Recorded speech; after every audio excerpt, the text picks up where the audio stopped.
All right, hi guys, welcome to day one of Fabrication Bootcamp. If you're here, I hope you know what fabrication does, but in case you don't, we physically manufacture and assemble the robot through the use of different tools and machinery. So in our bootcamp, we're going to teach you the basics of doing that. Before we begin, I'm going to put a link to a Google form in the chat. If you guys could fill that out, that'd be great. It'll only take like 2 minutes.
Okay, so everyone should have filled out the Google form by now, and if you haven't, please do that as soon as possible.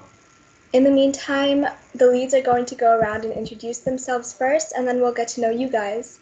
So hi, my name is Ananya. I'm going to be a junior at Troy High this year, and I am your fabrication co-lead. Brandon? Yeah, my name is Brandon. I'm the other fabrication co-lead. I'm going to be a senior at Troy High next year.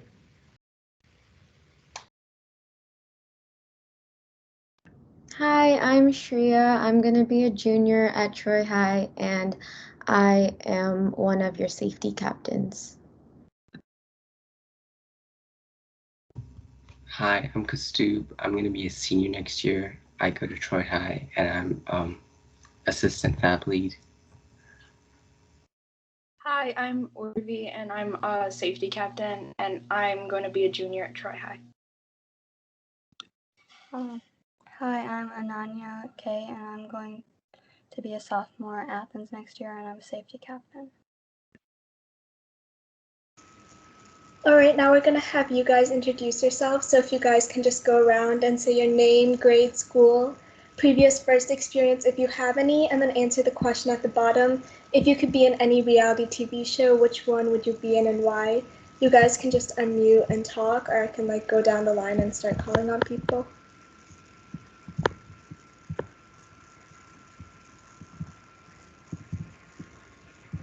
All right, okay, Arvin, why don't you go first? Hi, my name is Arvin. I'm a junior at Troy High. This is my second year of it. Austin? My name is Austin. I'm going to ninth grade at Troy High. I did FTC, and I don't watch reality TV. That's okay. Jake? Hi, I'm Jake. I'm going to be a freshman at Troy High. I have no previous experience, and I'd be on Jeopardy if that counts as a reality TV show. Oh, I love Jeopardy. Aditi? Hi, my name is Aditi. I'm going to be a freshman at Troy High. I don't have any previous first experience, and I don't watch reality TV. Okay. So, if the safety leads want to start, we can go ahead and teach you guys. Okay, so we're going to start a discussion of safety with Woodshop Safety. Next slide, please. Okay, so starting with personal protective equipment or PPE, always make sure you're wearing safety glasses in the wood shop. There are a lot of machines and equipment in the wood shop, so you want to make sure there's nothing flying into your eyes. If you have regular glasses, you can wear bigger safety glasses over them, but that can be kind of uncomfortable, so you can wear face shields or side shields instead. Just wearing your regular glasses isn't the same because the sides of your eyes are not protected. Don't wear reflective safety glasses because light could reflect off your glasses and be hazardous to others in the wood shop. And don't wear tinted safety glasses either because tinted safety glasses are designed to be worn outdoors. Make sure to wear shoes that completely cover your feet, toes, and back. If a tool or object falls on your foot, it would hurt a lot less than if your foot was uncovered. Make sure to tie up long hair and pull back long sleeves because they could get caught in machines and kind of just suck you into them. Always be attuned to your surroundings when you're using a machine or even when you're in the wood shop with other people using machines. You don't want to injure yourself because you weren't paying attention to something. If you're using a machine that you don't know how to use, make sure to always ask a lead or a mentor, and this goes for any tool that you're using. It's important to ask questions because we'd rather have you guys not know how to use something and learn than just trying on your own and potentially hurting yourself. Next slide. When you're in the wood shop, do not have anything that can be caught in the machines. Take off any jewelry like necklaces, bracelets, rings. Take off any wristbands, lanyards, headphones, hoodie strings, gloves, or anything else that you think could get potentially caught in machines because if anything you're wearing gets caught in them, you could get seriously injured and we don't want that. When you're using a tool, please use it the way it's intended to be. For example, use a wrench as a wrench and not as a hammer or anything else. This sounds like such a dumb thing to point out, we know, but we actually had someone intentionally use a screwdriver as a hammer before, and we don't want anyone doing that again. So please just use common sense when using tools or ask for help if you don't know how to use something. And finally, return tools where you found them in the wood shop, and if you don't know where it goes, don't be afraid to ask someone.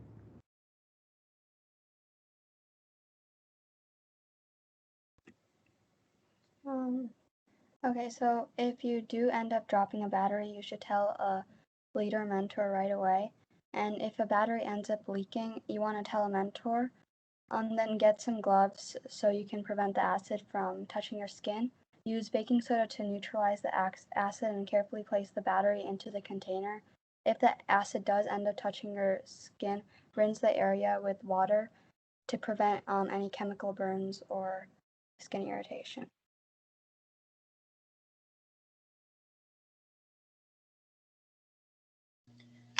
Okay, so for competition safety, it's pit safety and stand safety. So for pit safety, always have your safety glasses on as you would in the wood shop, and check out a pair if you don't have any.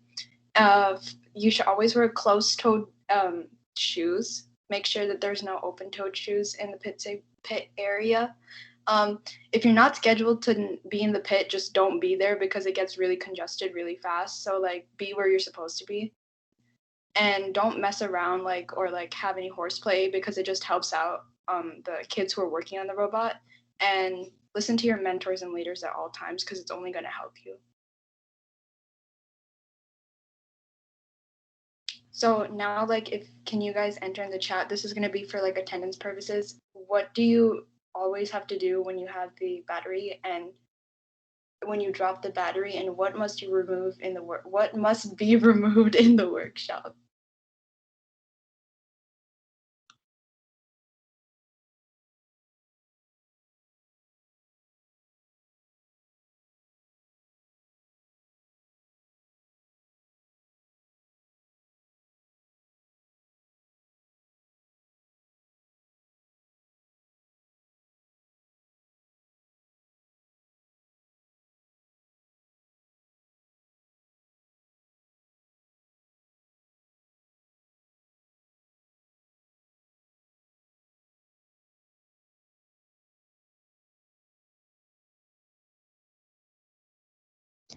Guys, make sure to type in your answers to the questions above because that's how we're going to take attendance. So if you don't respond, we're going to mark you absent.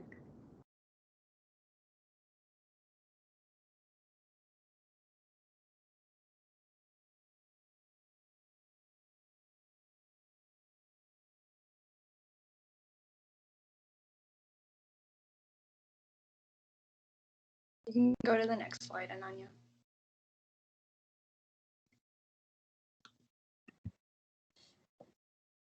Okay, so in the wood shop, you want to keep your workspace clean and organized so as to leave the wood shop neater and cleaner than it was when you entered.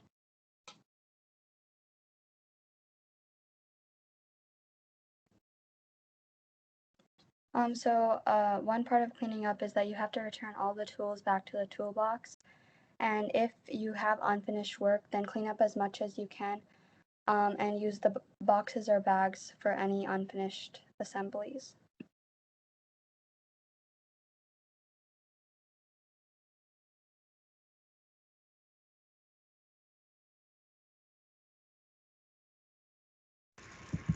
All right, so we can move on to tools. We're going to go over 3 main types of tools today: measuring, marking, and hand tools. These are a couple of tools in each category, and we're going to go over them more in detail.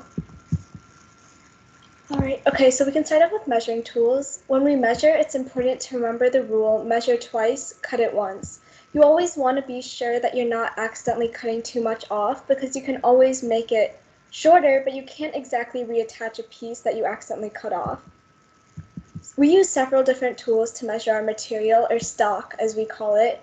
One of these tools is a tape measure, a common household item you've probably already seen. When we measure things using a tape measure, we always want to burn an inch. This means that instead of lining up the end of the tape measure with the material, we instead want to line it up using the 1-inch mark of the tape measure. This helps to increase the precision of the measurement.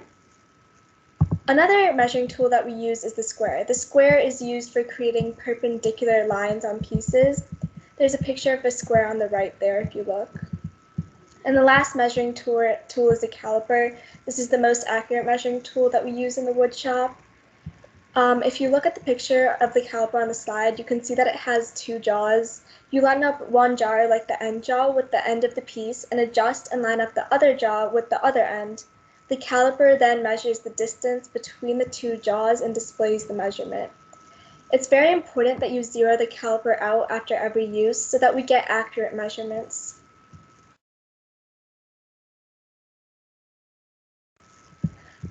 With marking tools, the name is pretty self-explanatory. Marking tools are generally used to mark pieces, especially when we're cutting or measuring.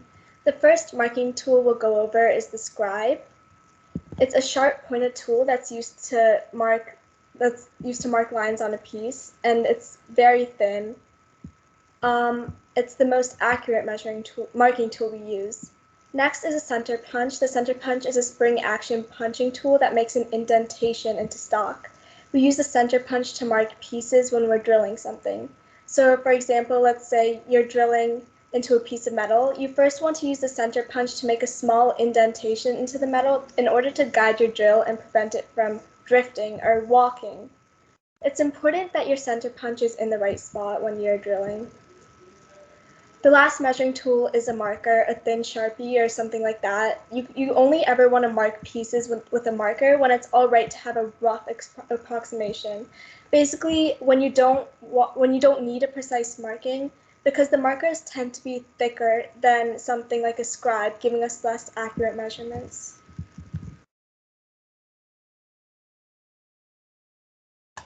Okay, so hand tools. You guys probably know how to use a screwdriver.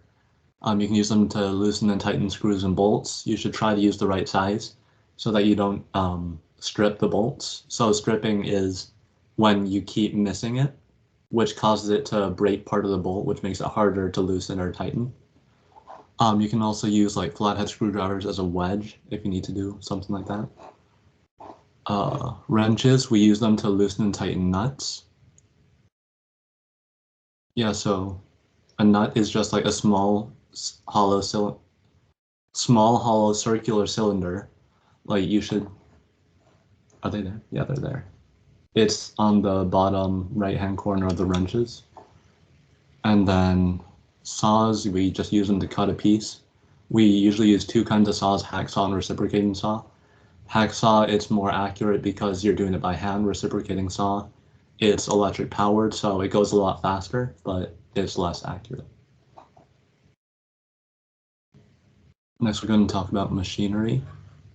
Next we're going to talk about hand impacts and drills. So impact is, we usually use it to loosen and tighten screws and bolts. And then we should make sure to use the right size, just like screwdrivers, to avoid stripping. Drills, you can also use it like an impact, just put a different bit in. But a drill is usually used for making holes, and then you should also change the size of the drill bit to change the size of the hole.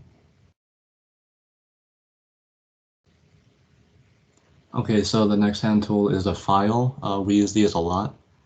So files are used for smoothing edges and removing like small bits of material after cutting.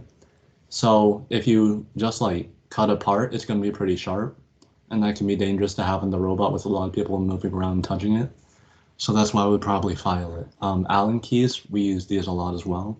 You can use them to tighten certain kinds of bolts. And then you would probably use this with a wrench on the nut at the other end of the bolt. And then deburring tool, just like a file, it takes off sharp pieces. You can use this on circular things. Yeah. So ratchets and sockets are two different kinds of wrenches. So ratchets are a kind of wrench where you don't have to take the wrench off of the bolt, off of the nut, to continue tightening or loosening it. You can just go back and forth because there's a mechanism inside the head of the ratchet which does that for you. And then a socket is another kind of wrench. You can sometimes put a socket on a ratchet, and then sockets can also be put on impacts, and I guess you could put it on a drill. But you will need to take the socket off the nut to continue tightening or loosening it.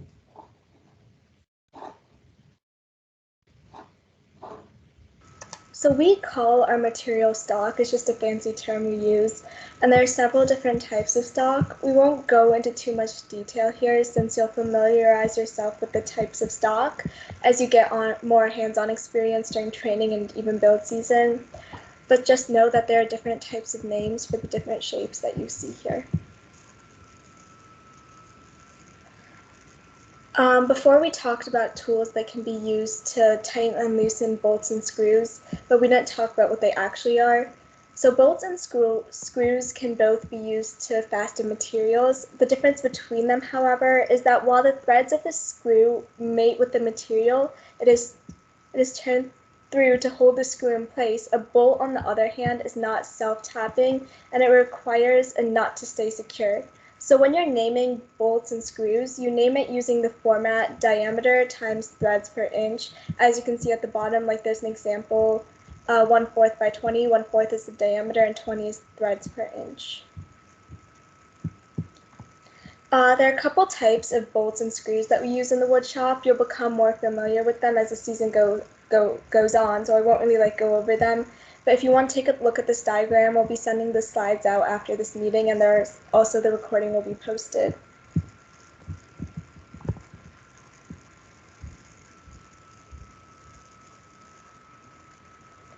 Rivets are a type of fastener, either made of steel or aluminum, that are lighter and smaller than bolts. Several rivets can fit in a small space.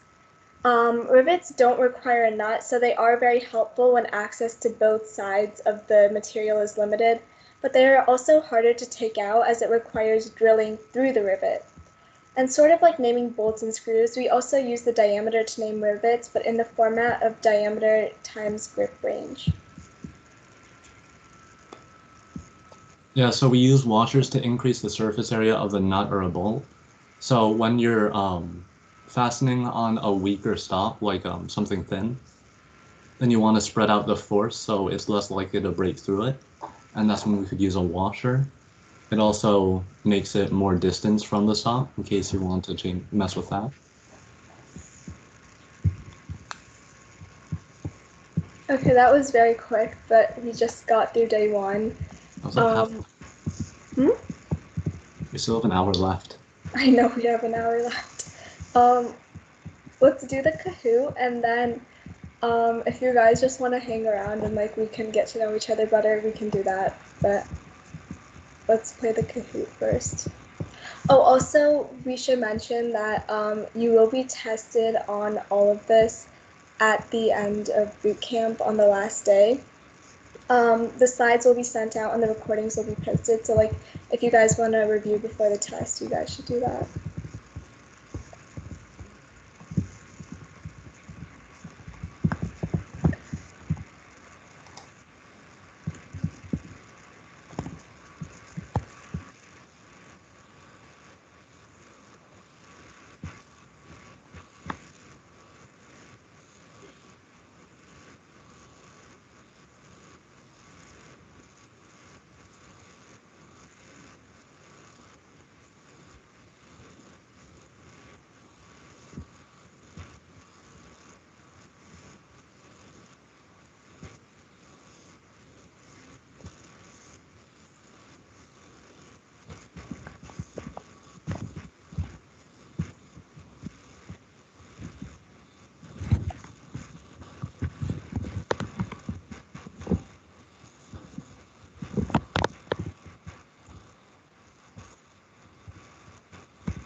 Okay, so for the people who didn't select all of them, the 3 measuring tools that we use are scribe.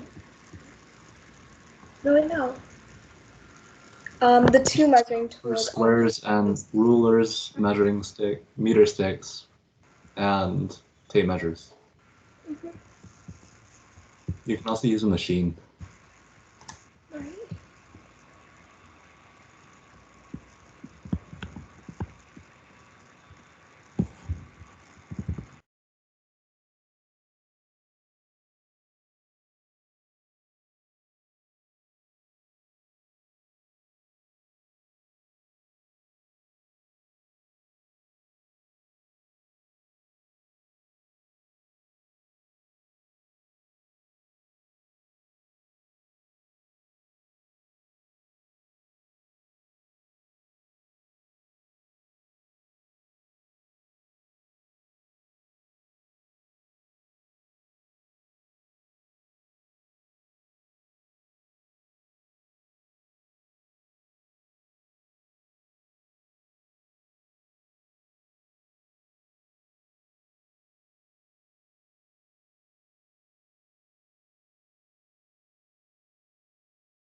Ananya, I don't know what center punch story you're talking about, but like, apparently I wasn't here when it happened, but there's this one guy who took a center punch and then tried it on his shoulder, and then I'm pretty sure it got broken. Yeah, it like shattered his entire collarbone because these two idiots decided to play around with the center punch, and one decided to like center punch his friend's shoulder, and it like completely shattered his collarbone. So don't play around with the materials, like our tools, and especially not the center punch.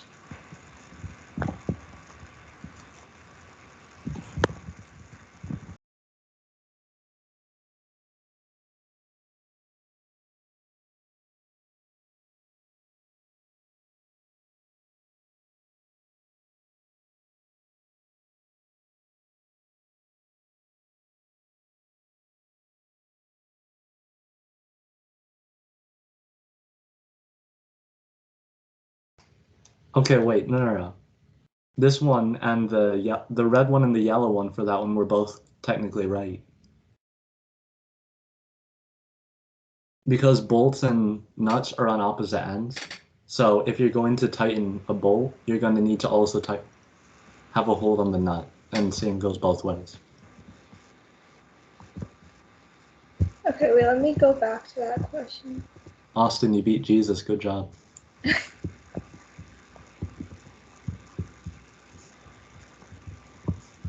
Which one?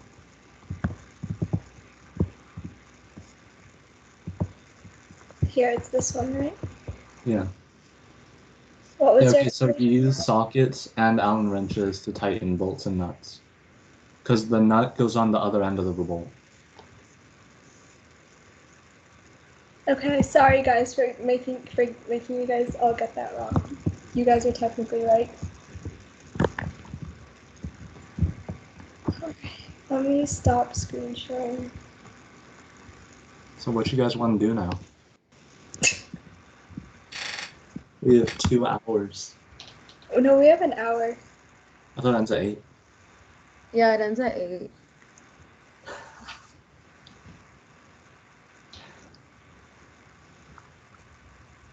That's not good. Okay, you know what? I think we can just end this meeting then, unless you guys want to like get to know us better. Which? Hey, are you guys, John 2 here, are you guys done early? Is that right? Yeah, we're done with our material. Yeah, we're done with day So 1. really, your material is about, it's less than an hour, right? Probably 40 minutes or so at the most. Is that right? Yeah. Yeah. Okay.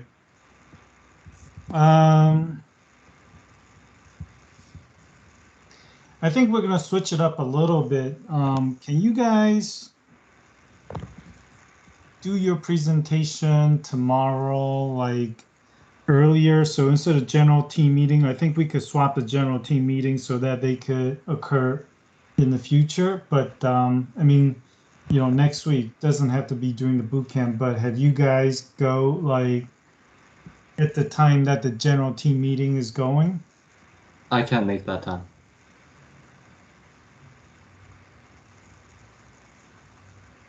Okay.